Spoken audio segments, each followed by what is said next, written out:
Funding for Market Journal is provided by the Nebraska Corn Board. When we transform Nebraska corn into ethanol, it doesn't disappear from the food supply. It just takes a little detour.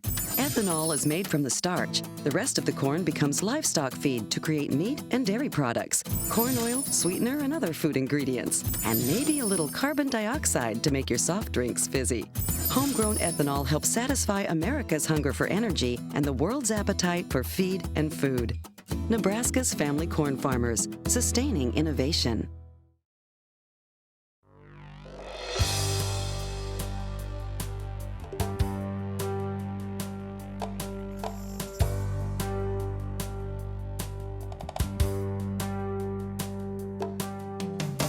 Market Journal, television for agricultural business decisions, is a presentation of the University of Nebraska-Lincoln's Institute of Agriculture and Natural Resources.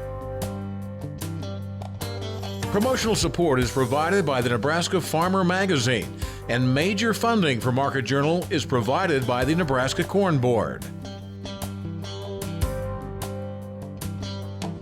Welcome to this week's edition of Market Journal. I'm Jeff Wilkerson. On this episode, Mike Briggs looks at the USDA's latest cattle on feed report. Brent Gloy describes his outlook for the ag economy. Roger Elmore gives an update on cover crops research. And Galen Erickson talks about using Enogen corn in the feedlot.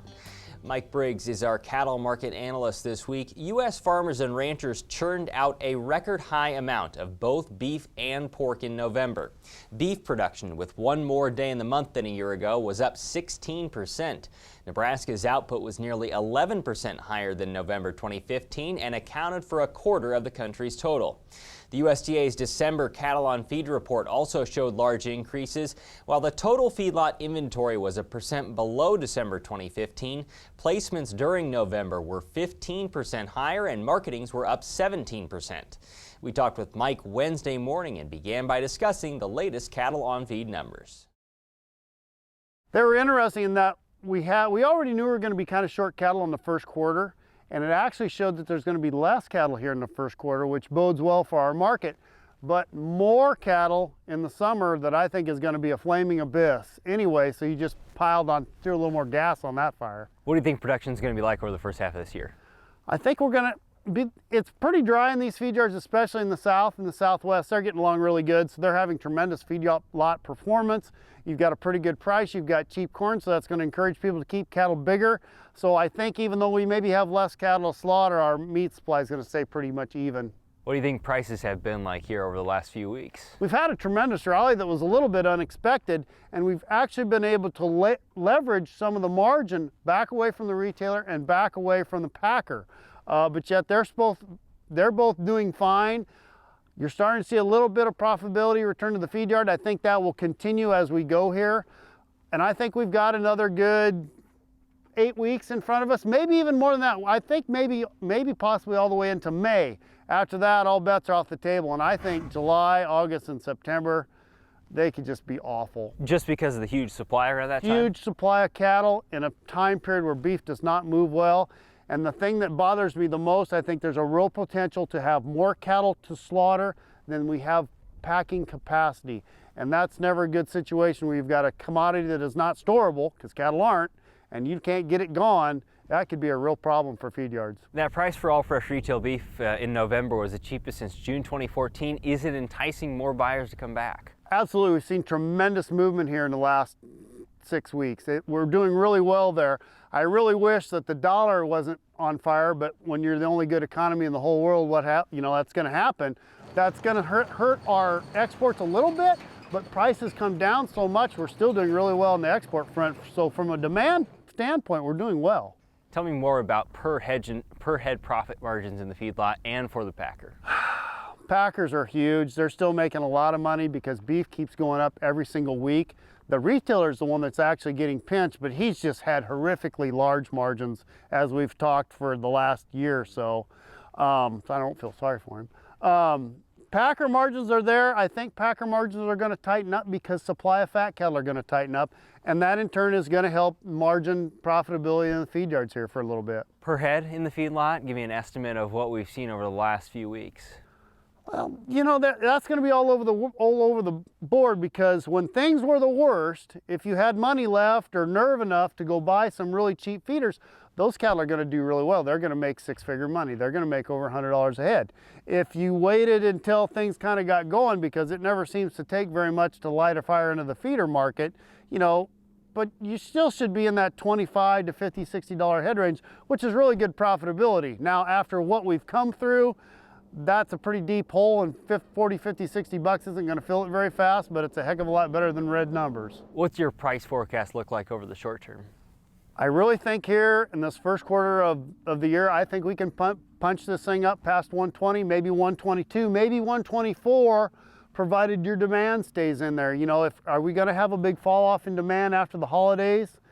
I don't know, but if we don't, if demand stays good, and the retailer stays after it, I think we're going to be in pretty good shape. But like we talked a little bit earlier, with the retail margins getting squeezed, they may not feature beef like they've been featuring, and start featuring chicken and pork, and that's going to hurt our demand a little. Yeah, chicken and pork, they're both going to produce a lot, as they have been. Those prices are going to be cheap. How do you compete with those two meats? That's going to be really difficult, and we're going to compete through oversupply, which we're going to have next summer, and that's how I think that ultimately happens. Is beef is going to go down further once we get into these summer months, and that's how you're going to compete. It's going to be a price war again. What advice would you give to producers looking at trying to market cattle into this?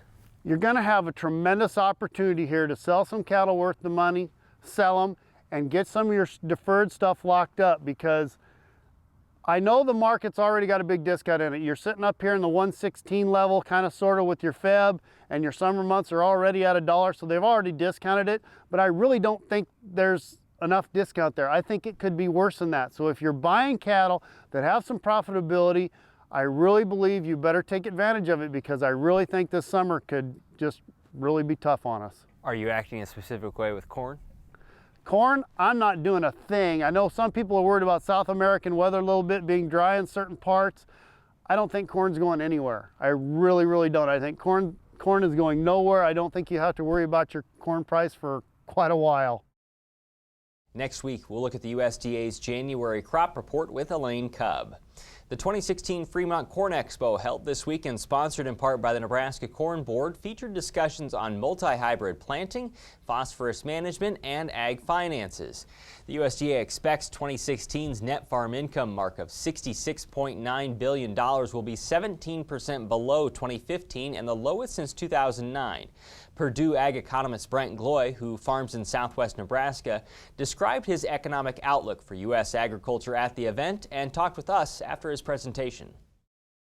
The big thing I think that's gotten us to where we're at is kind of sown in the boom that we went through, and that boom created a lot of profitability, and at the same time what it did is it triggered a lot of investment, and that investment consists of improving our factory here in the United States, to use the term loosely, but you know, we invest in a lot of drainage and irrigation and other things to make our production system in the United States even more efficient. And then we also added some acreage into production in the United States, primarily coming out of the CRP program. But the biggest changes really were from South America, where they added a tremendous amount of cropland. South America alone had 86 million acres from roughly 2004 to 2014, and that is a huge amount, roughly about how many acres of corn or soybeans we grow in the United States. So kind of try to wrap your head around that. It's a little bit hard to comprehend, but they did it. So. You said today that you think people need to be prepared for this type of environment for the next 3 to 5 years, and that may be a little more long-term than people were originally thinking. Yeah, I think so, because those acres are not going to leave production anytime soon. So we've got all this expanded production capacity we've got to deal with. So unless we have weather problems somewhere along the way, which we very well could have, but those are really only going to be short-term deals. We've still got that great big factory, and it's waiting for demand to kind of catch up with it, and eventually it will. Demand's going to grow with income and population and other things, but we've got a lot of capacity, and until we have some production hiccups, we're just going to have to deal with it for a while. How controllable are costs right now for the producer? Well, I often break it into variable costs and fixed costs, and the variable costs are pretty competitively determined in the marketplace, and so we've seen fertilizer prices fall quite a bit, over the last couple years, which has been a real relief, I think, to the higher costs.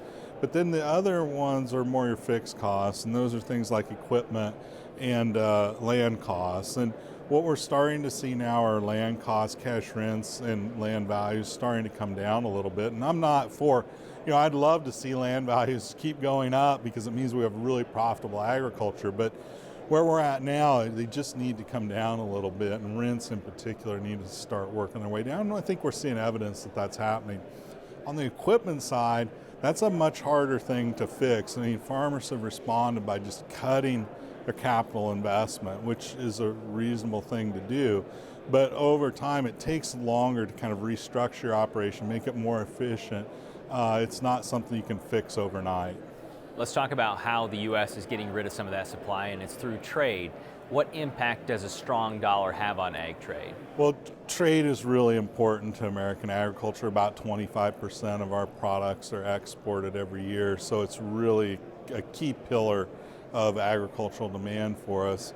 So we need to follow it closely, and with the dollar strengthening, that's put some headwinds on trade, ag trade. But we also have to keep in mind it's not necessarily the dollar index that is reported in the media all the time. We have to look at who we're trading with. And when you look at those countries that we trade with the most in the ag space, the U.S. dollar hasn't strengthened quite as much as it has relative to other currencies.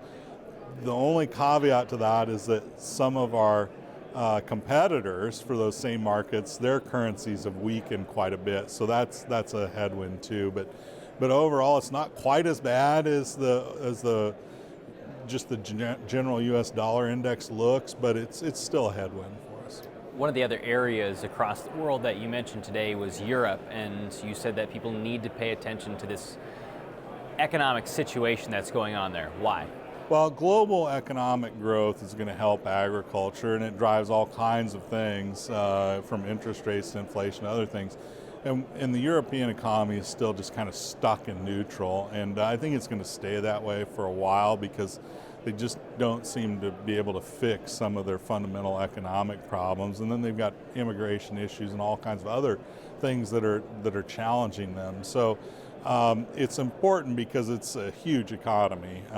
We often think of ourselves as really important a customer of China, but the EU is usually a bigger customer of China, and of course they're an important customer of ours. So want to keep an eye on it. It'd be nice to see them get things rolling a little bit, but it's going to be tough.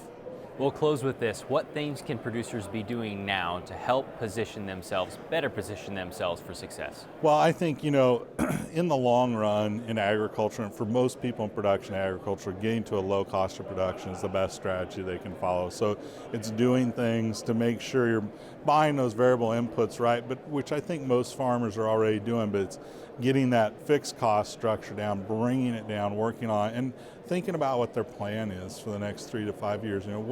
Where are the investments that are going to have the biggest impact for their operation going forward? What are they? And really trying to push the pencil and understand that, as well as get to know your cost of production, so when you have the chance to market grain at a profit, you feel comfortable doing that. If you don't know where your costs are really at, it's pretty hard to make that decision or talk yourself out of doing it. If you know the numbers, I think it's a little bit easier to do it. We'll have more interviews from the Fremont Corn Expo in future episodes of Market Journal. The Census of Ag showed farmers in Texas planted more than 900,000 acres of cover crops in 2012, the most by any state in the nation. But the highest concentration of cover crops on cropland was largely in the southern and eastern U.S. We've told you before how University of Nebraska-Lincoln researchers are trying to learn more about the potential benefits or impacts of cover crops to corn and soybean production systems. The studies are taking place in Concord in northeast Nebraska, Meade in east central Nebraska, Clay Center in the south central area of the state, and Brule in the western 1/3. Nebraska Extension agronomist Roger Elmore has been part of the team looking at different aspects of using cover crops. He joined us recently to give us an update on the short-term outcomes and discuss the background of the research. When I first came here in 2014, January, the Corn and Soybean Board had sponsored and supported a project on cover crops. So that was on our plate right away, and we were looking at how do you incorporate cover crops into corn and soybean systems in Nebraska, both irrigated and dryland, without impacting the yield of corn or soybeans. Initially, what did you start to see about results from yield based on using cover crops? Well, it's still early. Yeah. But number one, establishing a cover crop into a standing crop of corn or soybeans is a tough go. I mean, you've got a very competitive environment there. We've bred corn and soybeans to be very competitive and to yield well. So it's a very tough environment that you're seeding cover crops into if you go in late August or early September, which is typical when you're aerial seeding or something like that. That's a typical time. Seeding it after harvest is easier. We're no-till in all our operations in this experiment, but we are also, so we can drill it in and get a good stand. But the problem is there, you shorten your growing season immensely. So in soybeans, we're talking about seeding in October, and in corn, probably maybe late October, maybe sometimes even early November. There's just not a lot of time for growth in the fall. Have you noticed yield responses? Occasionally. We've got 4 locations at each site. We've got corn following corn, corn following soybeans, and soybeans following corn. So at 2 or 3 of those sites, we've seen reductions in either corn or soybean yields. That's out of, what do we have, 2 years now, and 4 locations and 3 experiments at each location, really. So there are some yield responses that are negative. Most of them are neutral. That's the initial Yes. research. Yes. But you've spun that off to include a variety of different things, including? Well, we're researchers, so when you are doing experiments like this, you end up with ideas on what else needs to be done. So there's 4 or 5 spin-off experiments that we're working on. A couple of those, one deals with the impacts of changing hybrid maturity for corn or soybean maturity for soybeans. In other words, can you go in with a shorter season crop and sacrifice yield, perhaps, but that gets you into the field with cover crops earlier, so you get a little more fall growth. So we've got 2 experiments, maybe 3 or 4 going like that now at a couple locations, 1 irrigated, 1 dryland. How challenging is it to use cover crops in a state like Nebraska? Oh, we're quite different than the rest of the country, and a lot of the talk we hear about cover crops are eastern states where actually the cover crops serve as a way to soak up moisture and transpire it and get it out of the system to improve productivity. In our case, we're trying to preserve water and conserve water. So it's a whole different ballgame for cover crops in Nebraska. At the Nebraska Crop Management Conference, you'll be talking about cover crops. Why might growers want to attend to learn more about this? Well, this is a time that we can really dig into the research data and talk about it. And our job as extension people is applying that research data to Nebraska conditions. So it allows us to go more in depth than probably almost any other format for discussion we have in the state. How challenging is it to make a recommendation on using cover crops, whether or not a grower should use cover crops in location X anywhere in Nebraska? We're trying to get to the bottom of that, but it's almost impossible. We can talk about the options that people have. It takes fine tuning is what it does. There's a lot of art that needs to be applied to the science here. Our job is to develop the science and help producers think through the art of application of that science to their own situation. It's not easy. It takes more management, it takes more time, it takes more money as well. You can find more about this topic through the CropWatch website and its dedicated cover crops page. And as we mentioned, you can learn more about this research at the Nebraska Crop Management Conference in Kearney on January 19th and 20th.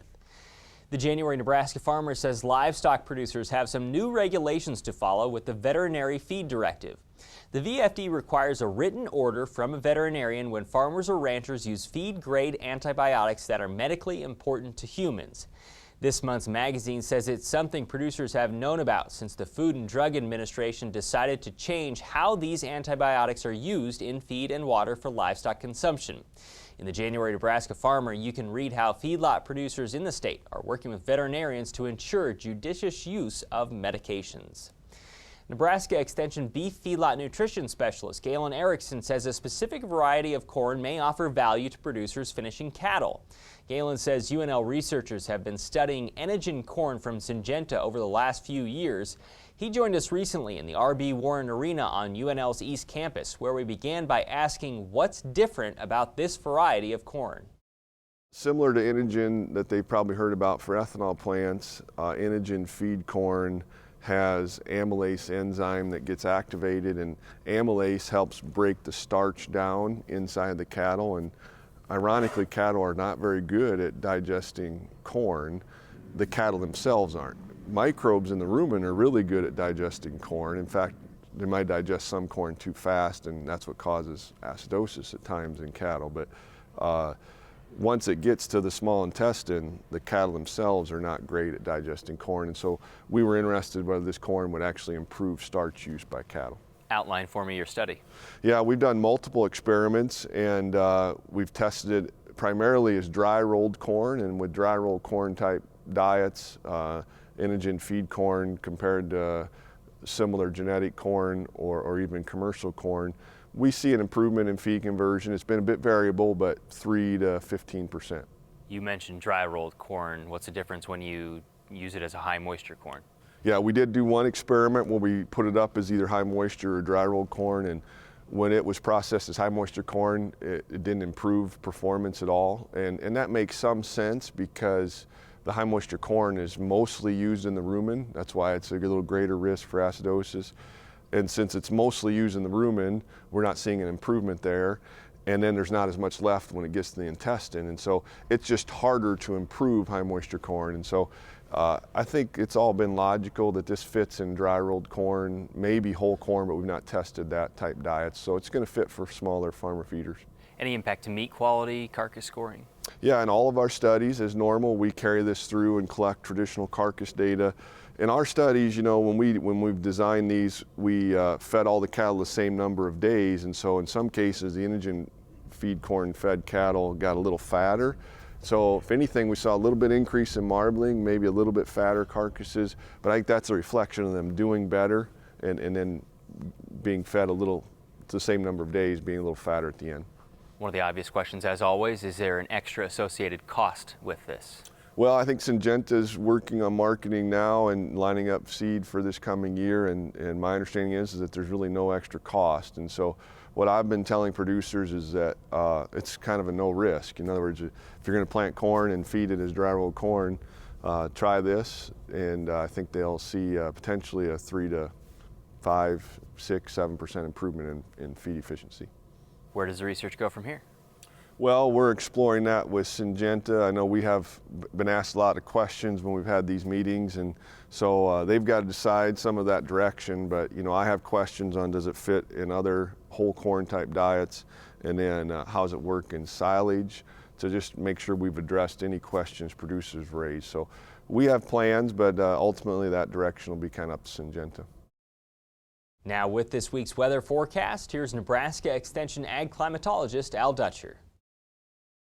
Well, folks, here again for the weekly forecast, the first official weather forecast of 2017 from Market Journal. And during this last week, we did see one system that impacted the state, brought snowfall to the southern half of the Panhandle and most areas south of Interstate 80 from southwest Nebraska through southeast Nebraska. The farther north you move from Interstate 80 in these regions, the less snowfall you got, such that north central and northeast Nebraska were left high and dry. General snowfall coverage of 1 to 3 inches was common in south central, southeast Nebraska. As you got into west central and the southern half of the Panhandle, we're basically looking at 3 to 6 inches of total liquid equivalent moisture, range anywhere from 5/100ths of an inch in that 1 inch area to up to 1/4 of an inch to 1/3 of an inch in portions of the Panhandle. So this is very, very welcome moisture for some drier areas of the state. But we also see this type of pattern off and on during the month of December. Some areas left high and dry, others received copious moisture, particularly with that late post-Christmas storm. And so we see much of the area of east central Nebraska up through the Omaha area, Lincoln area, basically in the area of an inch of moisture to an inch and a half of moisture, some pockets of a half inch to an inch in south central Nebraska, and then the western Panhandle is the same thing. Areas in white, less than a half an inch. Now we have a series of storms that are coming into the western United States that could actually pump our totals up late next week, and the first system will actually push this ridge into the center part of the country this weekend as this system comes on shore and brings significant moisture to California. The exiting storm that just impacted us will move up the eastern seaboard this weekend and give them a pretty decent shot of snow, but this ridge will translate into our region and start to flatten out on Monday, leaving Pacific air in its place, and we'll be looking at highs that will be primarily in the upper 30s to the low 40s, and then another system starts to energize over the central United States and starts to move rapidly toward the northeast, bringing snowfall basically from Iowa and points eastward. And then we have a series of storms moving in this southwesterly, the northwest flow. There's no moisture to work with, so it's just basically high clouds. And yet this last system is the one we'll pay attention to. That system dives into southern California and starts to eject out into the central plains. We have the potential for a significant weather maker at some point in the central United States. And in terms of precipitation, what we are looking for is a significant increase in precipitation in the western United States. As these systems come on board, almost every day we're going to see 2+ inches of moisture with these systems. And high elevation snows, we might be talking about the equivalent of 25 inches of moisture in the Lake Tahoe region, although I think it's probably a little bit overdone. We're still looking at 15 to 20 inches probably. And you can see that just a series of systems keep moving on board, and this final system kind of moves out into the central and southern Rockies, and this is a system to pay attention to for next weekend. In terms of next weekend through the following Tuesday, we're looking at above normal temperatures of the southeastern half of the United States, below normal in the Pacific Northwest, so there's a good confluence zone for this system to work on. And in terms of precipitation, heavy precipitation once again for the western United States and the eastern Corn Belt. Lesser chances here in the central United States, although I think that this may verify out if that system does take its present path. Thanks, Al. Today's interviews are available individually on the Market Journal website and through the free Market Journal mobile app. They include information on cattle markets, the ag economy, cover crops research, and Enogen Feed Corn. As always, you can keep up with Market Journal during the week by following us on Instagram, Twitter, and Facebook. Next week, Elaine Cubb will be our corn and soybean market analyst. Until then, thanks for watching. I'm Jeff Wilkerson. We'll see you next week. Join Market Journal online at marketjournal.unl.edu. You can also follow us on Twitter, Instagram, and Facebook. Promotional support is provided by the Nebraska Farmer Magazine, and major funding for Market Journal is provided by the Nebraska Corn Board. Market Journal is produced by the University of Nebraska Lincoln's Institute of Agriculture and Natural Resources.